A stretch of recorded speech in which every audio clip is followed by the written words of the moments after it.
guess perfection is what we all hope that we achieve in everything that we do. So yeah, hoping that we perfect our craft every day. And Nanopay, we want to see how we can perfect the creative industry. So we want to discuss some of the frustrations creatives face our industry. Remember there's a lot of shows going on. Recently, National Theatre, I'm sure Kodwa light off, pam. Light off, oh, lights near doom in the middle of a show. 13 series. Et ma say, what drew number 7 na pepe. Light is hey, major umu. Why in your bed then obe answer. Where your thing is in the building, seated in grace and star to discuss a lot with us today. Akwaba. Yeah. Good to be here again. One ever friend apart from you. Because one thing I like about you is you say it like it is. And when you say it like it is, it makes a lot of sense. For God and industry, what can we do? We need to say it as it is. Because if you pamper people, they keep misbehaving. So if you pamper people, they keep misbehaving. Okay. Yeah. So you need to put people right. Feed people. Exactly. So the Ocha so Nimse Chacha. We are behind. I mean, we are watching people move as much as we are also moving. All right. People tell us what we do wrong. So when those in front of us do something wrong, obviously, wow, lash them left, right. Good morning to you. All right, so let's get into it. Beyond the return, how do we make things right? National Theatre. I understand. I was having a conversation with my producer, and she was like, National Theatre is something like a place when if you go there or you pay to do a project there, you shouldn't even go there with lights or any other things. Everything biara ewo honum. But here's the case, a big show going on. There's a lot of advertisement that is going in. People, especially the arts, have, I think they did about 3 weeks or so, or a month of rehearsal. And then on the D-Day, where people have paid to sit, to watch a show, the lights goes off at the National Theatre. We all think, where did we go wrong? A very good morning to our cherished, viewers. And I think this is very unfortunate. But first of all, I'll kick it from the point where the audience would have to know that in Ghana, National Theatre is the only place that was specially built for kind of event. Let me put it that way. From arrangement to seating to everything. I know somebody might be thinking conference center. No. If you hear the name, it should even tell you. It was built for conferences. Conference center is a government-owned property, as much as a National Theatre though. But the conference center was made for just meetings, conferences, international conferences, yeah, local exactly. Conferences. So those places were really not made for that concert as it has been turned into. But if you have a country where most people care about what they came to meet and how to continue, and not what they came to meet and how to be very innovative about it, then we always will have a problem of not really trying to meet up with time. And that is what is exactly happening. Because everything that Nkrumah did, Rollins did, is what we keep, enjoying till date. With a growing, population and everything, obviously, things are going to change. What are the new leaders doing to actually, putting things right for us? I think it's wrong. It's a non-starter. But I keep saying it. Ghanaians or some leaders, their problem is not getting the job done. Their problem is maintaining the job that they have done. Or our problem as Ghanaians is maintaining the things when it's done. When it's all said and done, how to maintain it? How do we maintain it? If you've been privileged to go to the National Theatre, the backstage, oh my God, it's beautiful. I mean, we have curtain, almost about 3 layers of curtain closed, curtain open. So stage could be, event could be happening here, or let's say a set could be done here, a set could be done at the next one. The lights. Do you know National Theatre? There is a part that you can even go down and up. Yeah, you know, everything is a state-of-the-art theatre, but a sense of maintenance has destroyed the place. Somewhere last year or last 2 years, the place had to shut down because the air conditions had to be repaired for how many years? How long? We can't keep having these issues back and forth like that. We need to fix it. Fix it, don't fix it with the government's money. Fix it with the money that the people are paying to use the place. You have a point. Amazingly, everybody that uses the conference center pays. Everybody that uses the National Theatre pays. So it's not like there is some government, written off a subsidiary that says, if you are promoting arts and culture, then you can use the place for free. Once you go there, they take the money. Per what I've been previewed to, they take the money. If they have are people... you saying, say, like, and I say government and I say then, like, yeah. We pay to use the place. That is an established fact. Exactly.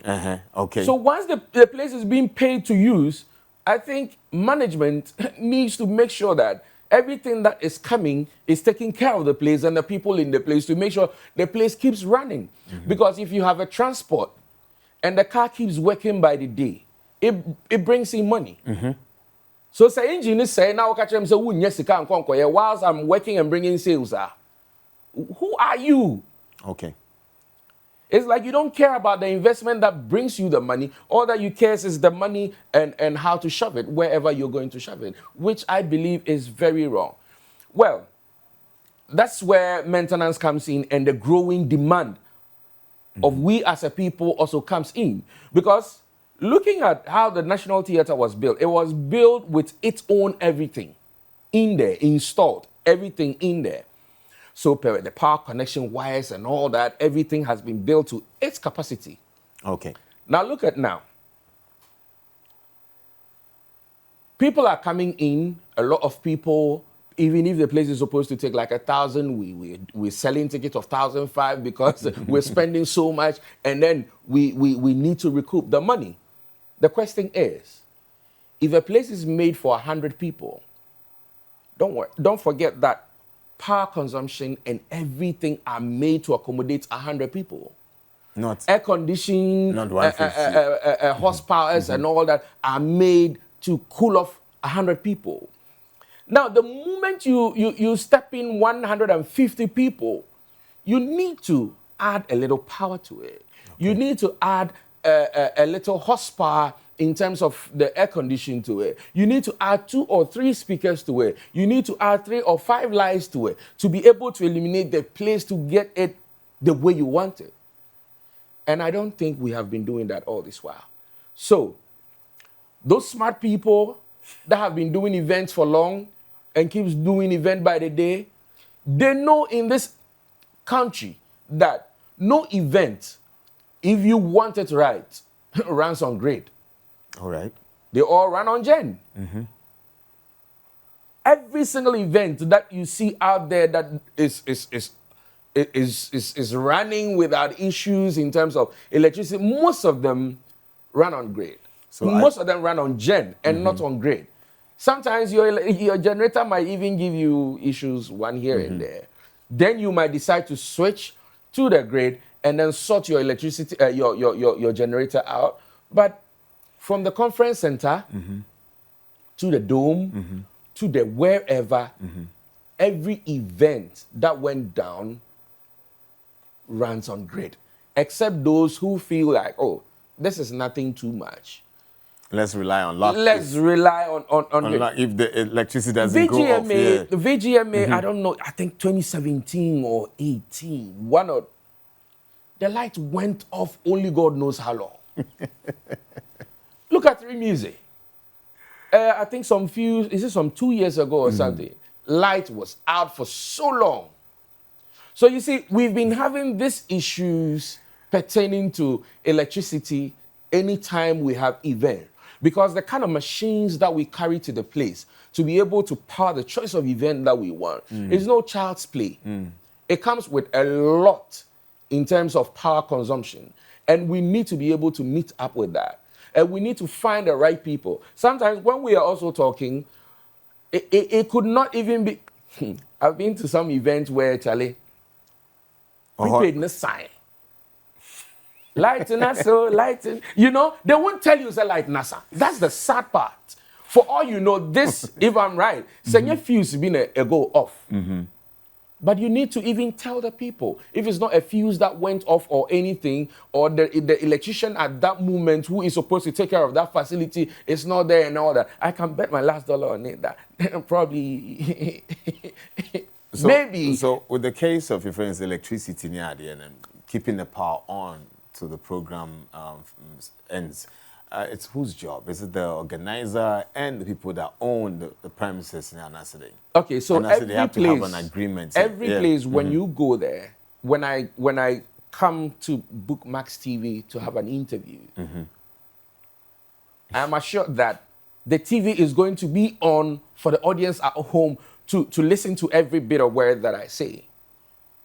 Because it has been on. That's the reason why I came to do something here. When it comes to events, unfortunately, it is not like that. Now, this is what it is. They have an in-house electrician who takes care of the whole place, knows the wirings in and out. Oh, no, now 24 hours. He is supposed to be there. It's a must. I have paid to use your place. How then do you leave the place at the mercy of me when I don't even know my way around well? So you are supposed to be there.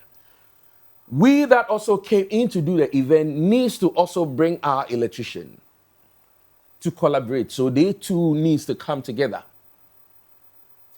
One thing people do in Ghana, most productions, we leave a lot of things out at the mercy of the floor or wherever we've hired, which should not be like that. Okay. So I have my electrician.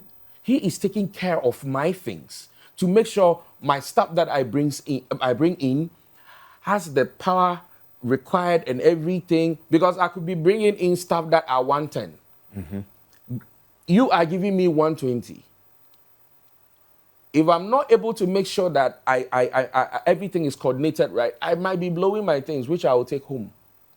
So it's an electrician from here, electrician from there. They come together to make sure that the job is done successfully. Okay. Everybody is protecting their turf to make sure that their stuff is not being manhandled or, blown out because of the people did not really understand or know the diagram of their electrical, issues. So I think it's from both sides. We all need to take care of ourselves to be able to achieve that greatness. But if you leave things at the mercy of people, and their professionalism is not that up to par. Then you might end up not getting what exactly you want. Because if the event people also had an electrician from their side, they would detect. I believe quickly they should have been able to detect or maybe collaborate with the people and ask them what seems to be the issue. Oh, power is not flowing. But do we have power flowing into the system? Yes, power is flowing. Do we have, minutes on the meter that is providing power to all these things should have been checked, and your electrician would have reported back to you that this is the problem that the system have or the building have. That's the reason why power is out. So if we can communicate that to the audience, then probably we can sort that out to make sure. But obviously, when you come to my place and things go wrong, I have the choice of telling you the truth or lying to you. But to protect myself, I obviously lie to you so that you will know it's no fault of mine. But when obviously it was clear that the entire area had light. All right. But just the place, then obviously... Let's get into the issue of reimbursement, right? Like, for example, Nisi Saturday, Nisi, me baby face show. Yeah. My ticket, metia. Only metia, no. Meti. You should now say, I'm expecting that your friend saying, whatever I paid for, no service in the meeting, Mr. Beckham. And then, boom, light goes off. right there, 2 hours, Obia started Elko. What happens there? And also between a friend and the organizer and a friend, or more or patron, how does that work? What for trottre for your doko, can you see the call doko, or do that command junction? I say, yeah, do about halfway. In the same fool, now I share about. What do we do? The only thing is, we need to find a car for you. So, mate, you need drive which obviously the car you can't carry home. You see, we the people, we don't demand for anything. Ghanaians were like that. We don't demand for anything. Is it a bad thing? How do you work hard for your money for services that you don't demand anything from? It's so bad. It's so bad. We need to look out for ourselves. If we don't look out for ourselves, people will treat us anyhow. Now ask yourself, what is even the clause or that law that protects the consumer? In a situation like that? In a situations like this. Do we have anything like that? When you buy a ticket for any show at all that you know is you bought a ticket. And there should be a clause that... You see, even sometimes when you buy some standard tickets, I've seen a couple of tickets outside that, you know, at the back, you realize there are, you know, some clauses if this happens, if this happens, that, if that happens, that. Auto tickets and artists in the day anymore, we share no price in the day, she ni ho. You understand?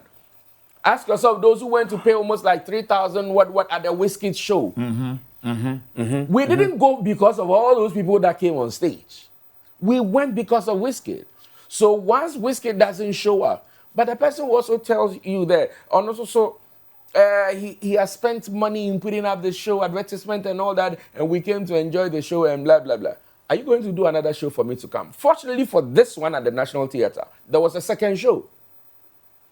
If I was part of the people that missed half of the first show, my chain, we 7 years, make a 27 or so. What am I saying? Make a 27 or so. That's someone who has time to spend. Yeah. Exactly. Yeah. But if I don't have the time and I'm really disappointed, you see, you, the event organizers, your name goes down as some of the bad event organizers with people not really telling that it was, whether it was actually, can I say it's their fault or it's not their fault? I believe it's your fault. It's their fault because if I pay for services, you need to do your due diligence in making sure that at least on a scale of 1 to 100, you are at 90% assured that whatever is going to come, I'm going to get what I'm due. But if I don't get what I'm due, and probably I can't wait, it will be very unfortunate because the money that they spent in putting these things together, weeks, paying people when they come to rehearsal every day, feeding them food, transportation and all that. Will you be happy if I have to refund your money to you? If I was your brother who has gone through this and you come to the event, will you tell me to refund your money? You see, that's the thing. But there should be laws that protect, it's about time, that protect the guy or the lady that buys the ticket and also the person that wants to render that service. How would that be regulated? Like, me buy a ticket. Is it, will it be said, ticket be out, you know? It should have some conditions about in case it's the show doesn't come on, or there are situations like what we are talking about that happen in National Theatre. How do we do that? I think we, the people, needs to ask more. And in our society and in our entertainment industry, the copyright laws and all those things, I haven't delved into that part, let's be very honest. But I believe that if you pay for something that you did not get, it's of sound mental state that you get what you want back. I believe that, you know, people can even say they've been traumatized, they've been tortured, you know, they can put all those things together and the court really can do something about it. No, correct. Because it's more like a fraudulent move. Not what has happened, but just in case somebody buys a ticket and at a point, okay, let me put it this way. Like what happened to... What if they rehearsed up to the 7th one? And then after the 7th one, they say, okay, Charlie, we say it's 13 episodes, but after the 7th one, put the light off and let everybody go home. And then we are done. What if that's what it is? You're thinking out loud. We're looking at so many things. So the person that bought the ticket, knowing that he is going to get 13 episodes, 12 episodes, 10 episodes, needs to be protected. So that someday when somebody goes and rehearses for 10 instead of 20, and when it's 10, he puts off the light, the law can take care of the person. And then the guy that spent his hard-earned money to go and buy a ticket can also be protected. I am not saying that's exactly what happened, but what I'm saying is, if I come for 100, and if I pay for 100 and I don't get my 100 back, I need to be compensated. So somehow the consumer is always right as on this one, the consumer is right because you've paid for something which you didn't get a full, show. What happens? There should be some conditions that you can go for the next show, or maybe your ticket is valid for next year for 7 episodes extra, or maybe we can reschedule sometime, whatever it is. But I also feel for the event organizers because that is a serious dent on them. Because now everybody seems to be mentioning them. And next time when you have an event like that, how many people soundly are going to say that, oh, the other time was a mistake, so let's pay and go and watch? Most people will come up like, oh, these people, forget them. And it's reputation going down the drain, by the time. Okay. So I believe that event in Ghana, first of all, is very difficult because we really do not have the halls. Everything else is improvised. Electricity to sound to whatever is improvised. Our halls are not built for that. So we need to make sure that when we are going for such places, we do our due diligence, we find the right men to man the staff, irrespective of the staff that are at the place where we've hired, to make sure that we both have a very great agreement, have enough time to assess the things that we're doing, and get the best out of it. If not, Charlie, we will keep having issues just like we've been having from Adam till now, and it won't stop. But what I'm saying is, we need to be protected as consumers who spend our hard-earned money to buy a ticket. If not, I think everybody can do anything that they want and get away with it. Okay, now let's talk about, we spoke about refund. Let's go back to the issue of Wizkid and what actually happened. Do you think, if you're saying, more tour tickets and they will get their money back? Like I said, Ghana is still lenient, a lenient place to live. One of the peaceful places on earth. So maybe 3,000. By now, the event organizers would have been sued by enough people, just like they did to Agada. Or like Jack, friends saying, Nigeria near a chain more way, friends saying Tanzania. Kids Daniel had the same thing in Tanzania. Yeah. For failing to show up to perform. The question is, was Wizkid in Ghana? Was he in Ghana? One. Secondly, when the people was sacked or exited from the stadium that Wizkid was coming to have his sound check, did that happen? These are some of the few questions that we need to ask. Where was Wizkid himself? The apology to the people, dear Wizkid, I will tell you, is not enough. It doesn't show respect. Because in this system, where everything is on the rise like stew, and I take money to buy tickets that range between 250 to 3,000 something, and you don't show up. I think heads must roll. People needs to sue people. Okay. Yeah. Talking about artists who don't show up, especially artists that make you superstars. Do you think we are in the era where they are taking your friends saying, local based people, for granted? They are not. They are not taking us for granted. They are not. So what is the problem? Now, let me give you a simple scenario. Okay. Something that I witnessed some few weeks ago. I won't mention the place. I went to play a show with my artist, Obrafo, and then everything had been signed, blah, blah, blah, blah, blah, blah. We're supposed to get on stage 11 o'clock, 11:30. They said we're supposed to be there 11 o'clock. guess what? Sometimes I would want to give you the benefit of the doubt. Myself and my bandsmen got to the event grounds 8. We surveyed, we made sure everything was okay. It started raining. It rained, and then it will stop. And then it will rain, it will stop. It will rain, it will stop. This is very unfortunate. What do? Till 11 o'clock, 11:30, my artist is there ready to go on stage. Charlie, I have pictures. If you see the floor, if you see the stage with water on it, drip, like he might even slip. So many things, at that moment that I can't allow him go through. Nature took its course. Nature took its course. All right. So finally, we had to put a cover on the trusses, do this, do that. Guess what? We could have decided that, well, this is not our fault. You told us to be here this time, that time. Here. Yeah. It's 11:30. So we need to do what? Leave. We didn't. 11:30, 12:30, 1:30, 2:30. You see, sometimes you think of your brand, you think of yourself, you think of the fans that have waited around that time.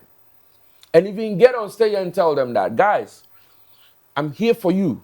But due to this, that, I am sorry, I can't be able to give you the show that you wanted. I am hoping that we reschedule this for another day.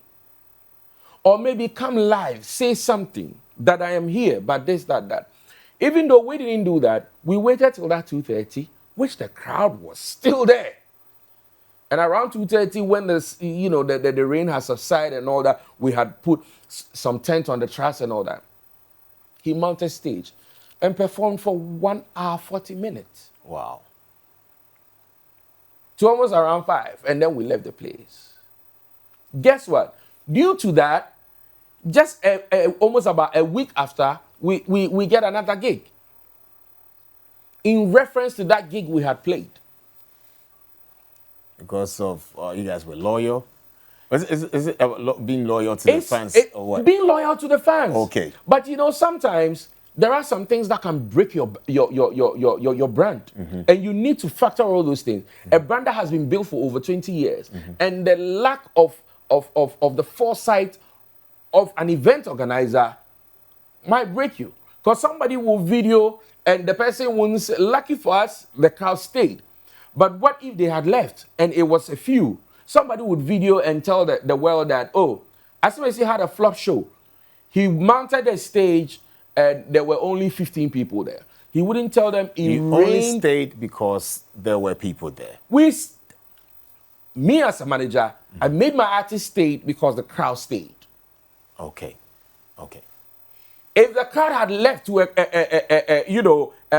certain amount that I believe my brand doesn't deserve that, mm-hmm. I won't let him on stage. The only thing we can do is do a video at that venue, let them know we are there, but due to this circumstance, unfortunately, we can't mount this stage. Okay. But he had to stay because, Charlie, the crowd, they were so loyal. And they really needed that moment. So sometimes, yes, the event organizer might go wrong, might not do some things, but when the crowd are really eager and you have been paid, stay. Because sometimes when you have been paid and the crowd is there, it's different. People sign contracts. They will tell you that if I don't see 1,000 people, I'm not performing. If I don't see a full auditorium, I'm not performing. Those things are there. Then you need to make sure that you up your game by promoting your show every way necessary to make sure that you fill up the space for him to come perform. Some people's self-esteem is that low that the moment they see few crowd, they feel they have lost it as an artist, and it kills their spirit. You understand? So what was the case with Wizkid? I mean, it's the talk of town, right? Yeah, it's the talk of town. But, event organizer says Wizkid has breached contract, right? Mm-hmm. Wizkid also says he's sorry for not performing without giving out any detailed reason as to why he didn't show up in the place. But unfortunately, that night, I went to the place. Okay. I went to the place. Per the cast I saw, and the crowd and everything, trust me, it wasn't very encouraging for the stadium. And I think people need to do their due diligence next time when choosing a venue. It is better to fill a 500 capacity place for the artist to feel love to come perform than to take these same 500 people Into to a 2,000 capacity seater to feel, but there is nobody. This here. be the case where the levels don't change. We see Wizkid filling up the O2 Arena and all in Los Angeles, New York, all over the world. So probably that was the mark, the standard that he was looking for, people being there. But could this have happened at the O2 Arena? What was going to be the situation?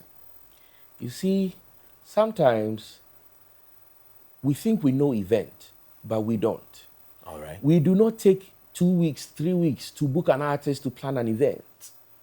We do not, you see, an event like a stadium event needs to be planned like a year ahead. I don't even know how long they used in planning. And I have heard that the organizers are new. I don't know. But that is what I have heard from some few places. And it really doesn't matter. When you want to enter somewhere, it doesn't matter whether you're new or old. Find those that have done it before. Talk to them. Understand the turf, the place. Know your audience and know how much you need to charge for your audience. Ghana is so heated up that a stadium audience, trust me, you're not really going to get those that... So this is wrong timing. I might say, should I say it's a wrong place for the choice of crowd? Or maybe even if it's a right place, the wrong amount being charged for that right crowd. You understand? Because if you want to fill up the stadium and you're taking 250, in our system now, it might be no money. But the average Wizkid lover on the street, trust me, I don't think most of them that have got that much money to spend. And I realize there are a lot of Nigerians at the place to show love to their brother. Maybe some of them are well-to-do and they can pay. But looking at our system right now, trust me, if you want to sell a certain show to a certain crowd, you need to choose a certain space. Because if I drive my Bugatti to a certain place to enjoy a show, first of all, it's not about how much I'm paying for the show. I need to make sure my car is safe. Security-wise. Exactly. Yeah. So if all these things are not, and the place is that open for vagabonds, for Kwesi boys, for whatever to come attack me, then I will be very careful as to how I step up in the place. Okay. Even though I may have the money to spend, but I will also be careful about my security and that of my car and the people that are around me than the money that I spend. Artists such as Shatta Wale failed in France at Accra Sports Stadium. Yeah. What did they do right? Ask yourself, how much did he charge? Okay. Shatta didn't charge 250 Ghana cedis. 30 Ghana cedis? Per minimum. Shatta was charging 30, 40. And during that time, system was quite relaxed. Boys were really doing to, make ends meet. And around that time, Shatta knows how he connects with his audience. Okay. So obviously, the boys would troop in. They would troop in to go and support. Sometimes, do not underestimate the love people have in wanting to see you and the love people have in listening to your record. They're two different things. Hey! We could love your record to bits, but you will stage a show and not even an ant will step there. Is it probably say, what causes that? Maybe the artist is not really good when it comes to his stage crafts, but it sounds very well on wax. What's the difference? The difference could be that you are not the people's person. You've not been too up close and personal with the people. Wow. Yeah. Your image hasn't been sold in a certain manner that your record has been sold to the people. And let's not forget, there's a difference between images and records. So people can love your record to bits, but your image... I saw a video recently, an artist on the street sharing something, and trust me, most people couldn't recognize the artist. And this is the artist that when his record drops, everybody is feeling him like something. So you see, marketing in music comes in so many parts. You can market your songs, your records, everything to be all up there in the faces of the people. But if you do not market your image alongside, it will be difficult, just like when this guy, Tina, released his first song. What's his name? Tina. This is New Africa. This is New Africa, yeah. Oh, how did I forget his name? Let's proceed. Right. So he Fuse, is it Fuse? Fuse ODG. Yeah, Fuse. You know, when Fuse's first song came, it was a worldwide hit, but nobody knew him. So at that moment, Fuse could just walk you by, and you know, that energy to even say wow is not there, because we used some men in masks to dance in the video as Zonto, and everybody felt it, but we did not know the person until later on they started marketing his image with the subsequent songs that came before we all started falling in love with the image. So sometimes a song might be great, but when there is no quality image attached to it, when your song die, you die. Today, Samini has a great image that he doesn't have to even step at a place and sing. You see a whole lot of people adoring the personality. Or Bradford has a great image that when he step up in the place, sometimes with his face covered, people look at the height. Forgive me, Mike, if you're watching. Yes, yeah. The height. Mike, good morning. The height and the rasta, and everybody goes like, Charlie, that'd be a Bradford. Right. And then people are trooping in to go have pictures and all that. So music is not just record. It's the brand as you, the person behind the music, and your music. If you're able to market the two together, just like Shatta has marketed himself so well when it comes to the people, trust me, when you step up in the place without even saying a word, people will start, jamming your music. So, I mean, that's how it is. The image conversation we're having is deep, because a lot of people, we can equate it to brands, all of that. Yeah. What are like some of the 3 nuggets of wisdom that one can do to get this image out there? First of all, as an artist, you need to know how you're going to brand yourself, because how you're going to brand yourself is how the people are going to accept you. Okay. So if you brand yourself as the guy for the elite, obviously the young guys are not really going to gel with your image. They're only going to jam with your song. That's why when it comes to dressing and everything, it really matters. You need to be up close and personal with your people. Thanks to social media, those days you needed to be on TV stations only for people to see you. But now you can constantly have your engagement on social media, and people will, have up close and personal with you. And the question is, do they relate to the things that you say when it is just you and not on the record? If you are able to make them relate to the choice of things that you say, and it generates or it resonates with their lifestyle and attitude, obviously, they would want to even listen to you personally more than they want to listen to your records, because your records are always with them. But you are giving them a vibe that gels with their day-to-day activity. Branding and imaging is very broad, it's very wide. But at the end of the day, do not let your music go before you. Always go with your music. Wow. So when your songs are pitching high to a certain level, your image is attached to it. Just like now, when you hear, who no know me, who know me, then that image of Black Sherif is all up in your face and everything. It really matters and it really counts. Because at the end of the day, when we need a brand ambassador to give that money to go and face the people, we're not going to go for your record. We're going to go for that quality image you have built. So building image is not a joke. It doesn't start from just a place. It starts gradually, and as you grow, you make sure that you're still appealing to the people you're growing with, the people that are growing behind you, and the people that are before you, to make sure that you cut across and have some leverage over your image when even your music is not relevant. Somebody is sitting at home and saying that, hey, we are Oteng for consultation, how much?